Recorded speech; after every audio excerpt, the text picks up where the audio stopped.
नमस्कार। बीपीएससी के सचिव और परीक्षा नियंत्रक द्वारा प्रेस कॉन्फ्रेंस कुछ देर पहले किया गया था।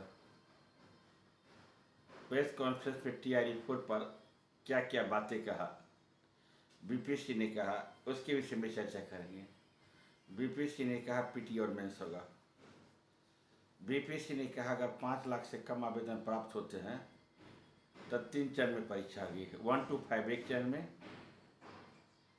6 to 8 से लेकर 1 to 5 और 6 to 8 एक चरण में, 9 10 एक चरण में और 11 12 पे एक चरण में, यानी 3 चरण में परीक्षा होगी। अगर 5 लाख से अधिक होगा तो प्रत्येक चरण जो कहे एक चरण वह 2-2 चरण में हो जाएगी परीक्षा। निगेटिव मार्किंग पर कहा कि बीपीएससी नेगेटिव मार्क इसलिए रखा है कि तुक्का मार कर कोई लड़का पास न कर जाए, इसलिए नेगेटिव मार्किंग रखा है। परीक्षा की तिथि के समय रात में बोले थे कि परीक्षा दिसंबर में तय की गई है, 16 से लेकर 19 दिसंबर के बीच। अपना टेंटेटिव डेट माना है बीपीएससी।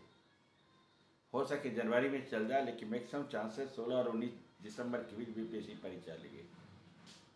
छात्र आंदोलन चल रहा है, टीआरई 4 के पीटी के हटाने की बात की जा रही है, लेकिन देखिए क्या असर पड़ता है। ये बीपीएससी ने अपना तर्क दिया। बीपीएससी के तर्क कहाँ तक उचित है आप इसे समझिए। अगर टीआरई में पीटी कराने की बात कर रहा है, तुक्का मार का बात कर रहा है, पारदर्शिता की बात कर रहा है, तो बीपीएससी की परीक्षा के क्वेश्चन पीटी में से इंटरव्यू होता तो प्रश्न पत्र क्यों लीक हो जाता है। अगर टीआरई 4 में पीटी और मेंस कराना था तो पहले क्यों नहीं 1.5 साल पहले सूचना दी टीआरई 3 के बाद हम पीटी और मेंस कराएंगे।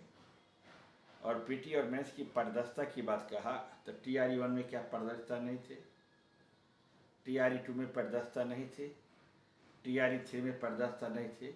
अब पारदर्शिता नहीं थी तो बड़े पैमाने पर धन ली इसका अर्थ। अब बड़े पैमाने पर धन ली इसका जिम्मेवार कौन? जो संस्था परीक्षा लेती है वह जिम्मेवार।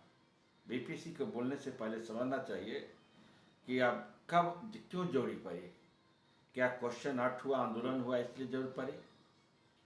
बीपीएससी नेगेटिव मार्किंग पर कहा कि सभी आदमी के लिए इक्वल है नेगेटिव मार्किंग।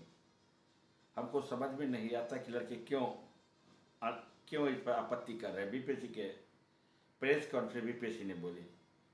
बीपीएससी का यह तर्क है, बीपीएससी मन बना लिया है कि पीटी मेंस होगा, लेकिन आपका आंदोलन को पूरे समर्थन कीजिए। आंदोलन में कुछ जो छात्र है उस पर दिलीप उस पर कमेंट्स करता है, कमेंट से बचिए। यही आपकी अच्छाई है। अगर कमेंट्स करते रहेगा तो छात्र, आप लोग नेता है तो लड़ते रहेगा। नेता कौन बनाया आप लोग को? स्टूडेंट बनाया? कोई लड़की खुशबू कुमारी का बयान हम सुन रहे थे। हाँ, दीजिए ना आंदोलन के बाद मौका, जितना बयान है दिलीप को गाली दीजिए, दिलीप आपको गाली देगा, उसको गाली दीजिए, मारपीट कीजिए। लेकिन अब आंदोलन चल रहा है, छात्र सब पूरे आंदोलन कर रहे हैं, सरकार पर दबाव बनाई जा रही है। इसमें इधर के बात क्यों नहीं होनी चाहिए? बयान के पहले सोचना चाहिए। कल अगर दे रहा है कि कल बिहार बंद, कल आंदोलन का, तो आंदोलन मजबूत कीजिए अपना हाथ सवाल में। दिलीप कॉल करे उसको मजबूत कीजिए। इस ढंग से करते रहे। मेन हित छात्र सब एक है। छात्र का मेन उद्देश्य पीटी में, टीआरई 4 में पीटी हटाना।